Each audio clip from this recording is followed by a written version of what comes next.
Hi friends, welcome to our channel. இன்னைக்கு நம்ம எல்லாருடைய ஃபேவரட்டான ஸ்பைசி சிக்கன் தொக்கு எப்படி செய்யுதுன்னு பார்க்கலாம். இது செய்யறது ரொம்ப ஈஸி, ரொம்ப டேஸ்டியாவும் இருக்கும். ஸோ கண்டிப்பா நீங்களும் வீட்டில் ட்ரை பண்ணி பாருங்க.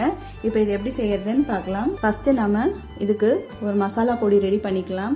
அதுக்கு பேன் சூடானதும் 5 காஞ்ச மிளகாய், 1 டீஸ்பூன் முழு தனியா, 1/2 டீஸ்பூன் சோம்பு, 1/2 டீஸ்பூன் ஜீரகம், 2 டீஸ்பூன் மிளகு, 1 கொத்து கருவேப்பிலை சேர்த்து நல்லா ட்ரை ரோஸ்ட் பண்ணிக்கலாம். சிம்லே வச்சு கருக விடாமல் லைட் ப்ரௌன் வந்ததும் இறக்கிடலாம். ஒரு பிளேட்டில் ஆற வச்சு மிக்சி ஜாரில் அரைச்சி தனியாக எடுத்து வச்சுக்கலாம்.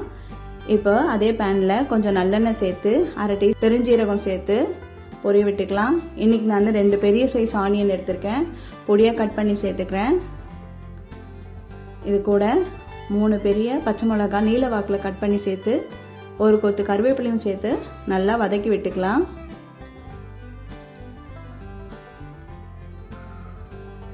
ஆனியன் நல்லா வதங்கி வரணும்.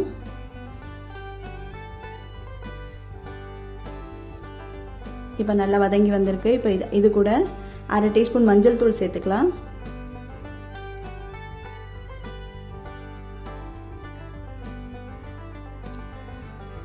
இப்போ நல்லா கலந்து விட்டுக்கலாம். இப்போ இது கூட நான் இன்னைக்கு 1/2 கிலோ சிக்கன் எடுத்து க்ளீன் பண்ணி எடுத்து வச்சுருக்கேன், அதையும் சேர்த்துக்கலாம்.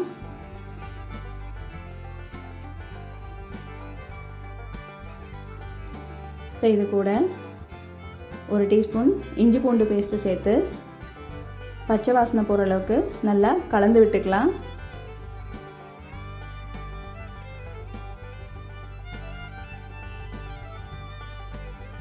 இப்போ இந்த டைமில் இதுக்கு தேவையான காரத்தை இது கூட ஆட் பண்ணிடலாம்.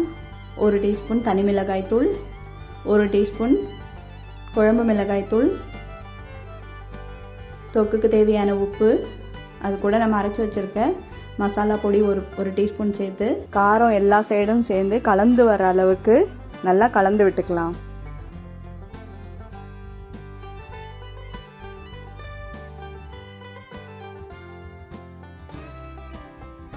இப்போ இந்த சமயத்தில் நான் கொஞ்சமாக தண்ணி சேர்த்து மூடி வச்சு வேக வைக்க போகிறேன்.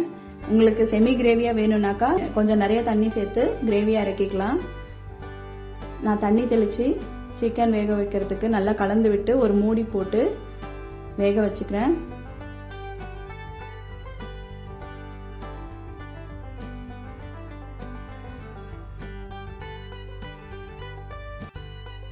நல்லா சிக்கன் வெந்து வந்திருக்கு.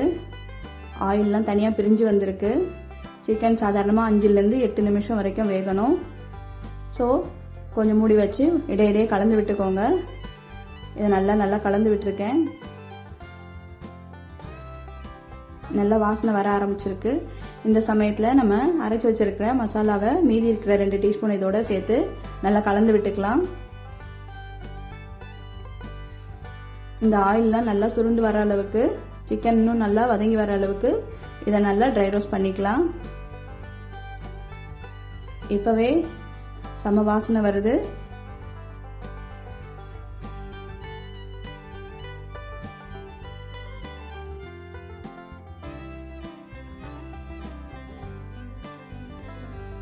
இது எல்லா விதமான வெரைட்டி ரைஸ் கூடயும் சூப்பரா இருக்கும். ஸ்பெஷலா ரசம் சாம்பார் சாதத்து கூட அல்டிமேட்டா இருக்கும். ஸோ நீங்களும் வீட்டில் இதை ட்ரை பண்ணி பாருங்க. எப்படி வந்திருக்குன்னு கமெண்ட்ஸ்ல மறக்காம சொல்லுங்க. நம்ம சேனல்ல சப்ஸ்கிரைப் பண்ணாதவங்க சப்ஸ்கிரைப் பண்ணிடுங்க. வீடியோவை உங்க ஃப்ரெண்ட்ஸ் அண்ட் ஃபேமிலிக்கு ஷேர் பண்ணுங்க. அடுத்த வீடியோல பார்க்கலாம். பாய்.